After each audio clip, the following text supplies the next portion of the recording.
All right, hi guys.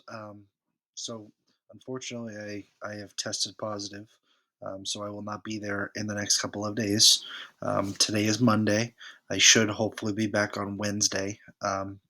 And so this video is walking you through the second tool that we talked about in terms of finding like the landing places for like kickballs or golf balls or whatever going up in the air and coming back down.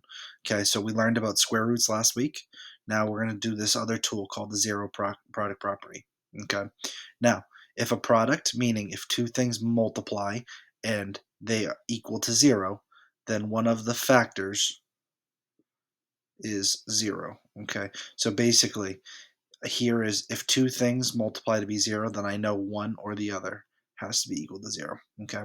Now so you'll hear me call it ZPP sometimes because it's abbreviation for zero product property. Okay. It has three steps. Okay. The first is we're going to factor. So that's A&M, that's GCF, and that's also slide and divide. The what we worked on for so long. Um, Before last week. Okay, so we're going to factor, we're going to split up into two equations, and we're going to solve. Okay, so let's take a look at the first couple examples. Okay, so these right here, these are quadratics, meaning the type of questions, okay, that have already been factored. Now, if we take a look, they're already factored because they're in the two parentheses side by side. So factor, split, solve. Okay, so they're already factored. So I'm going to take each piece, I'm going to split it up and set it equal to zero. Okay, so now they're split. I'm going to solve each piece. So I add 7, so x equals 7. I add 2, and I add 2, so x equals 2. Okay, and so when I separate these, I take each piece, set it equal to 0, so x equals 6, x equals 1. And when I split them here,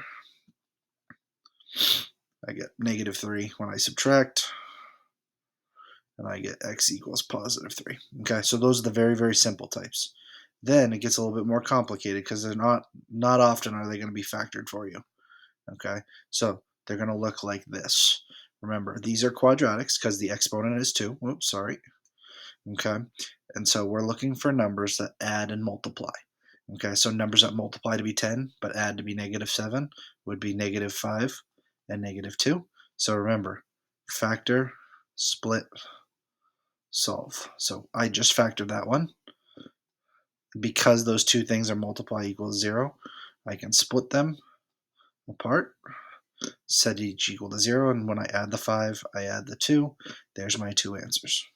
Okay, so I'm looking for numbers that add and multiply. In this case, it's -3 and -8 and +3. So I split them apart, and so x equals +8 and x equals -3. Okay, and so the last one here is add and multiply. X minus 9, x minus 1, and I separate them and I'll solve. So x equals 9, x equals 1. So zero product property is actually a very, very simple tool. We spent a lot of time factoring, so this is applying that and trying to find where our answers are going to be. Okay? All right. Thanks, guys.